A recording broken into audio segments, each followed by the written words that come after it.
Thank you for joining us today for Conversations with Chicago Collections, Chicago Office of the City Clerk. I'm Jeannie Long, Executive Director, Chicago Collections Consortium, and I'm excited today to be speaking with Matt Messbarger, Archival Specialist at the Office of the City Clerk. Please note today's discussion will be recorded and available for listening again on Chicago Collections website and Chicago Collections YouTube channel.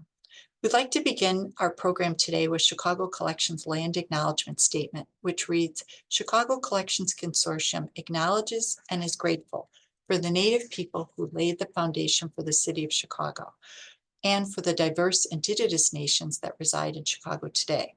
When you visit our member organizations and when you experience Chicago outdoor spaces, we invite you to join in offering respect and gratitude to the many indigenous peoples that reside in the Chicagoland region, as well as their ancestors.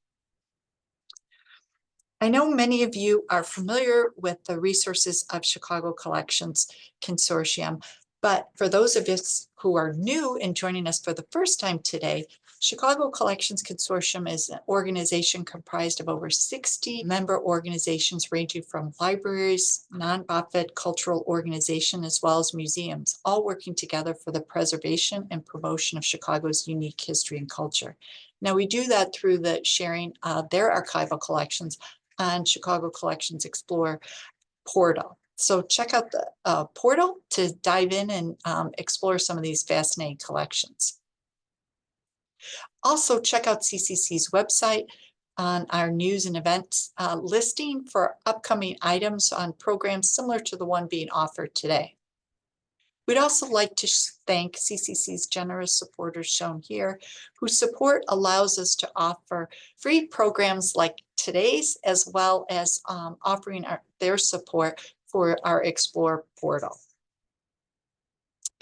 So let's dive in with our conversation with Matt today. I know our time's going to go by quickly, but we'll look forward to hearing the current work that's already happening in the Office of the City Clerk's office, as well as learning about some of the unique resources. Thank you, Matt. So I am essentially the archivist for the Office of the City Clerk. The City Clerk's office is responsible for retaining all legislative documentation having to do with the city of Chicago. That can be legislative documents like ordinances, resolutions, executive orders from the mayor. It can be the municipal code updates. So in this photo, you can see an amendment guide to the municipal code that was issued in 1931. The rules of order are issued every mayoral administration once they begin and establishes the committees for that mayor's term.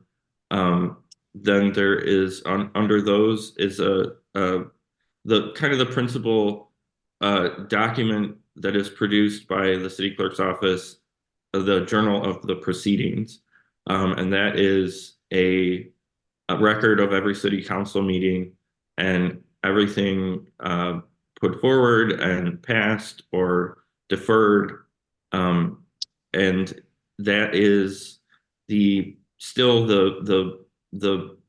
what the council division in the city clerk's office is responsible for producing for every city council meeting that is held. And then you can see a type of publication produced by the Office of the City Clerk, the Street Guide.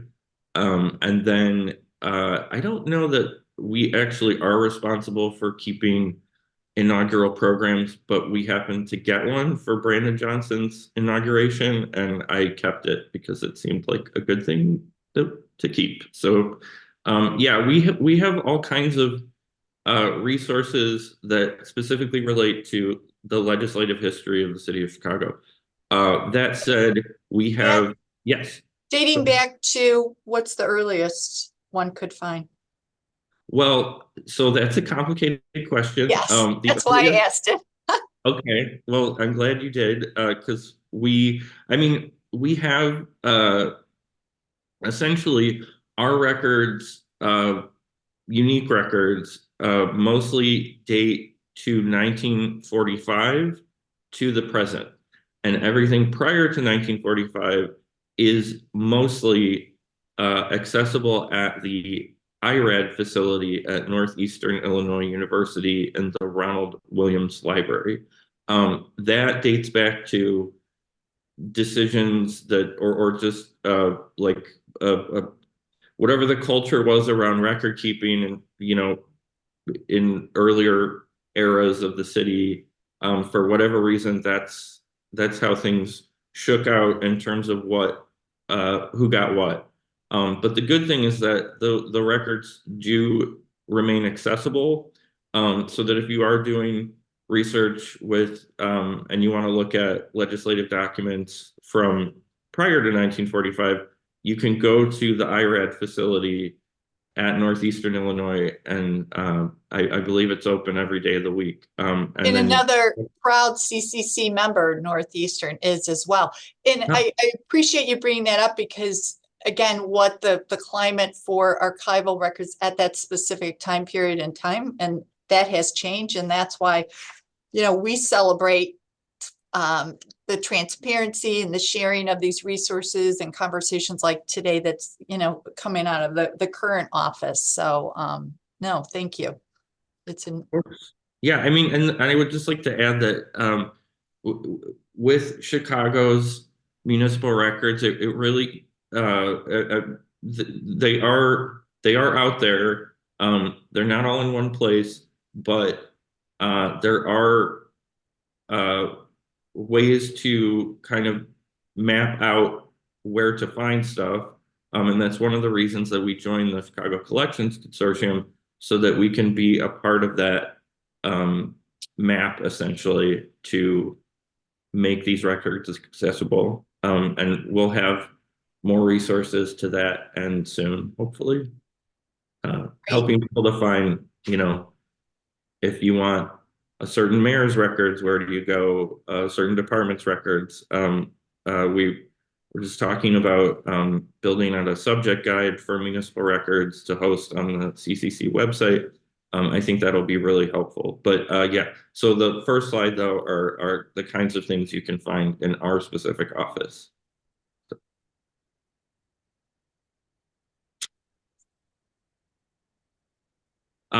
So here are some more types of resources that we have.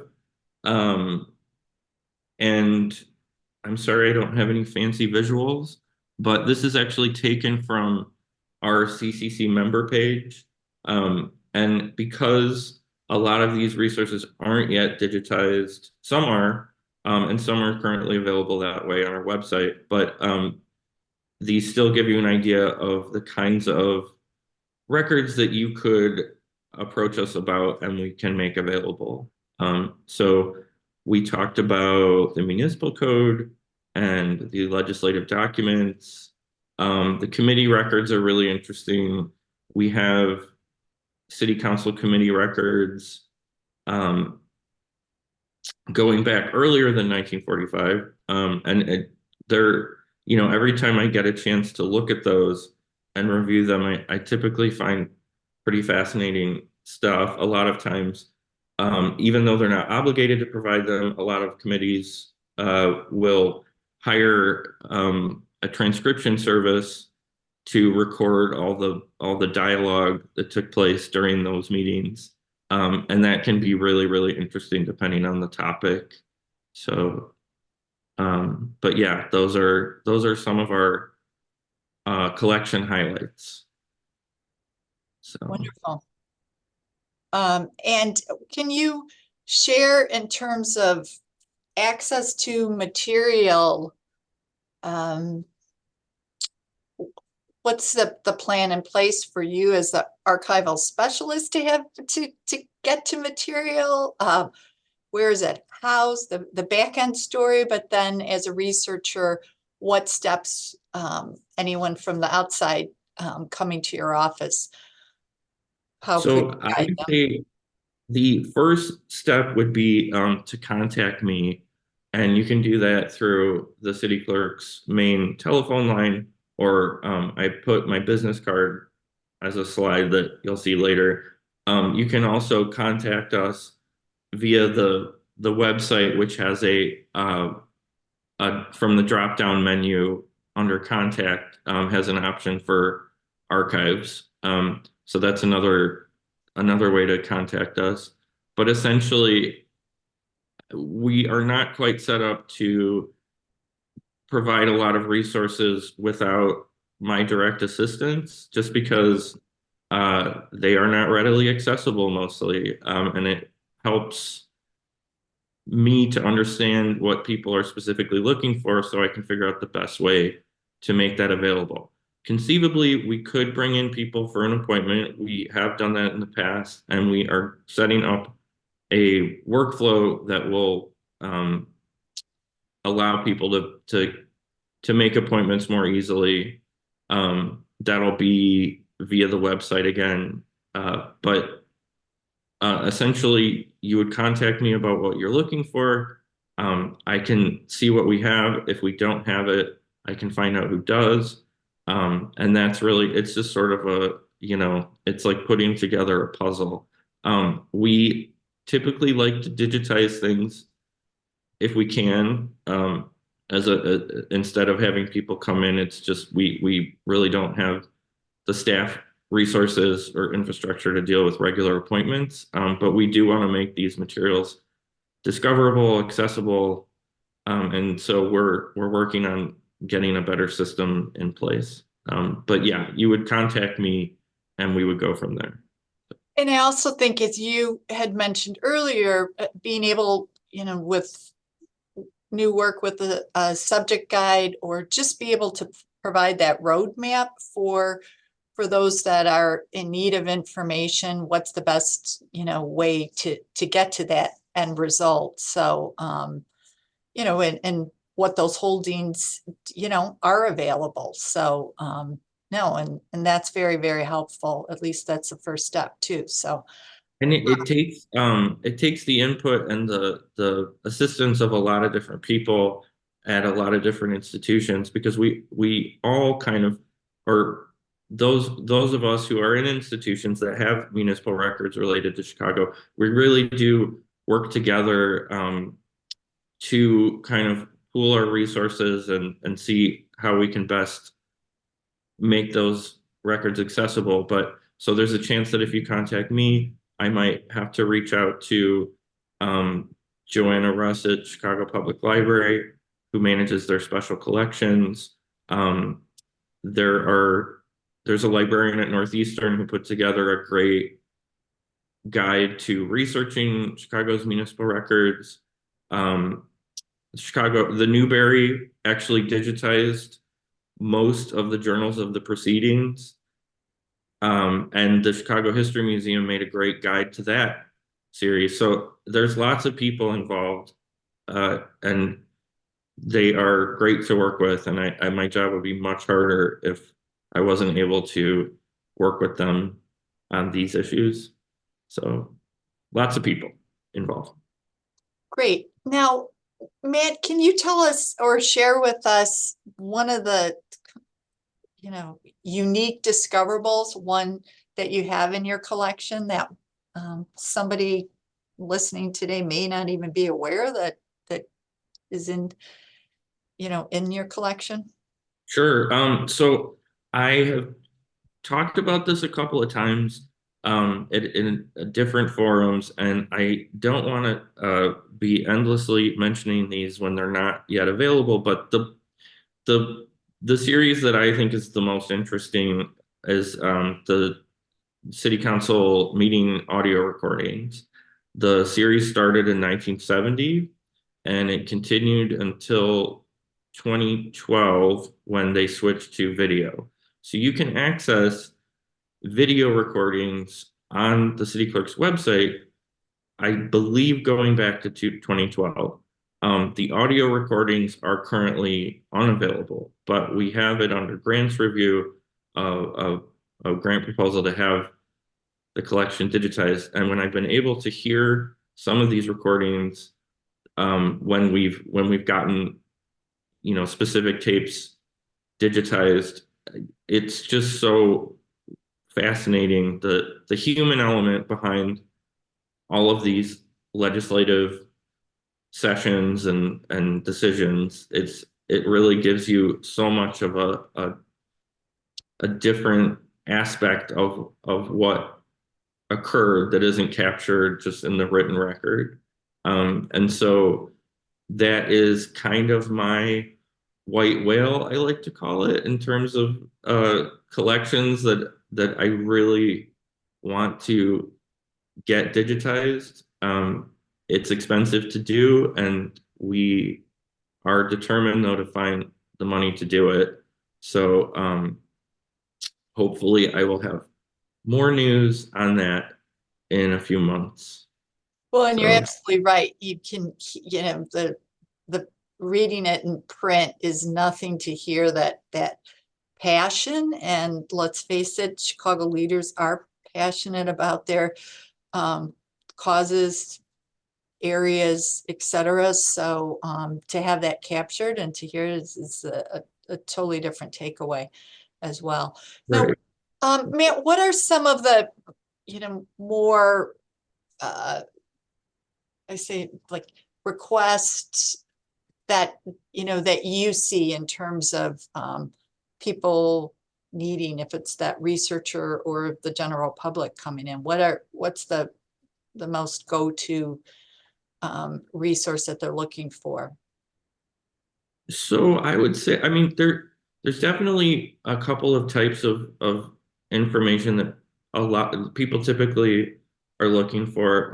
One is just access to the municipal code, could be the current code or what the code said about something before it was amended. Um, though, and it could be a lawyer, it could be a paralegal, it could be someone looking for what their rights are as a tenant versus their landlord. Mhm. And so when with that, we always try to stress that we don't interpret the law for people. We want to stress that we provide the access. Um, and so that could be one type of request coming in. And sometimes we get media requests for you know, uh, if there are transcripts or any kind of record of what was said at a given committee meeting prior to available recordings.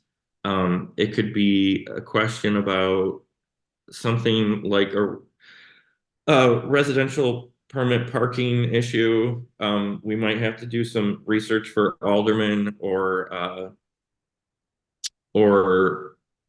the legal department of City Hall. So there's all kinds of people that we help, some internally, but I would say most of our requests are from outside. So Really? yeah, I would say that. It just depends. So And, you had shared like one of your more interesting holdings, but in terms of what you think, next steps in terms of, are you leaning towards the digitization of the audio and making that available? Is that the next big project, or what do you see in terms of the work coming out? I mean, that's a hopeful project. As you said, it's expensive and making that available, but yeah, that's an urgent project too, just because of the going, nature of the format. So that that is a major priority for me. But the good news is we have a lot of archival resources that are already digitized and ready to go on our website, and they just haven't been made available yet. So to that end, we are going to launch an archival resources page on the website, and it will contain some of the resources not currently available to start, and then we'll keep adding as we're able to. But the first thing that we're going to make available is the index to documents, which was a series in place from 1833 to 1998 when they kept a record of all city council actions in these giant ledgers. And so it's a really wonderful way to assist with doing research into legislative history. Not all of the PDFs are great looking, Sure. but it's still a major resource that we're able to that we will be able to get up soon. Um, so luckily we have things where we've already, we already have them digitized. They just need a place to go on the site and some organization so that people are able to find it and know how to use it. And so that I would say that's the more immediate priority that we can accomplish sooner. So Well, that's very exciting and tremendous amount of work, of course, but we'll look forward at Chicago Collections to, cross sharing and cross promoting that as well. So I'm sure that will be a huge resource. Matt, you'd spoken to this, but tell us a little bit more about your role in terms of internally working with other city agencies and how those, collections and come into play and, current work today of our political leaders as well. well, I'm on a couple of committees with other uh people who manage uh collections that could be termed municipal records for the city. And we're always looking for ways to collaborate and also just get a sense of what each other have, so that we know how to direct people. Um, but I also I'm also kind of the de facto records manager for the office. So, and that is a that that's that so I have to essentially deal with a lot of record series that are ultimately disposable. They're not even permanent archival records.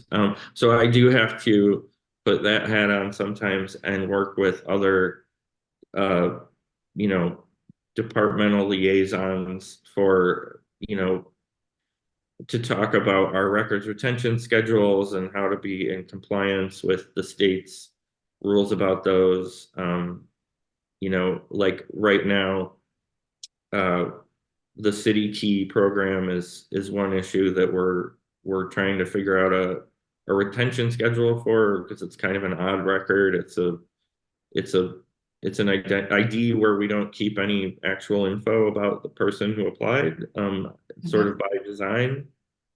So those are issues like that pop up, and they're interesting as like little case studies, like how are we gonna deal with this?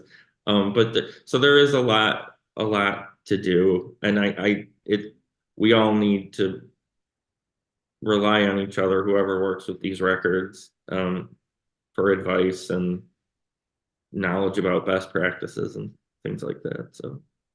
Well, and especially not only for the users now, but for generations to come too, to making that, that road and that preservation effort that much, not only easier, but sustainable um, and affordable for the city too, in terms of maintenance of that. So, no, that's really, no, very appreciative of that. But, and also how smart to tap into your skills as, archivist and lending that expertise too. So, Well, thank you. I think we're in a better position than previously. I'm actually only the third archival specialist the city's ever had, and really basically the second, or because the actual second was only there for I think a month. Um, so we definitely have our work cut out for us, but you know, we're we're doing the best we can with not all the resources that we Sure. maybe could use at our disposal, but that's just to bring it back. That's why the collections consortium is so valuable as a community and as a you know, just to again map out what is out there for people to do research with in terms of municipal records. So Well, um it is that hashtag stronger together. And as you pointed out earlier, where other collections lie, and to be able to make it that much easier for those seeking that information, how to, so to speak, drop those breadcrumbs or lead that road to, to the end result. So I think what's really important too, and it's been shared as well, and I wish we had more time though, is that, again, you had mentioned this, that, the, your position is not, hasn't been long standing for the most part, but you've accomplished a lot as, as, um, in your role, but you and your predecessors, but, also again, back to the transparency of the office of the city clerk's office, recognizing the importance of this, as I said, for future generations to come too. So, no, I really appreciate you making the time for the conversation too. Um, absolutely. I'm really honored to have been asked to participate. And if I can just add, if anyone has any questions about any of our collections or wants to know anything, please contact me. You can use my business card, or if you call the city clerk's office, I will get a message about it. So and if anyone had a quick question now, we've got a couple more minutes. They could put it in the Q&A. But some of our comments are ready. That thrilled to have the city clerk, a member of a CCC, such a great step forward for the public and researchers. So as I cool. echoed that. Oh, let me just add. So Sure. what we are looking to put on the CCC website in terms of our resources, we have something like 200 separate collections, and we have finding aids for most of them. They just need some reformatting. Um, and so once those are edited and reformatted, that is what we will be sharing on the site. It will probably, it'll probably be a little at a time. But that's the best we can do right now. But we will have resources to share. Well, and that's the exciting part too. It's like, but as I always say, but wait, there's more, because it's, explores an ever changing, information beast, so to speak. So we'll look forward to new additions as well as they come up. First, what information appears in the street guide? So it is, geez, I I wish I had one in front of me. Um, I think it's just like boundaries, like street boundaries. Actual Um, location boundaries? yeah, but if this person wants to follow up with me on that, I will get back to them.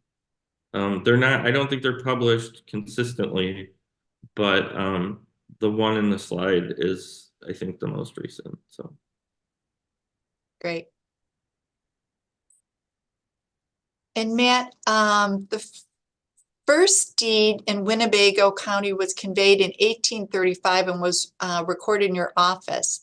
Can you suggest where and what institution a copy of this deed would be located? A deed to what, sorry? It's a first deed in Winnebago County, was conveyed in 1835 and was That recorded in your office. That's going to take a little research. that is definitely going to take a little research, and I would guess that we would not have it in our office just because of the Time date. period. Mhm. But that is a fun question to work on. So again, if you want to email me. I will be happy to look into this on your behalf. Thanks, Matt. We're just at 12:30, a little over, but thank you so much for making the time. Thank you to our listeners. We'll look forward to sharing the recording, posting it, as I mentioned, on CCC's website, as well as our YouTube channel. And look forward to the things that will be forthcoming on the Explore portal and promoting Office of the City Clerk's website, archival resources as well when it's ready. Thank you. Excellent. Thank you so much.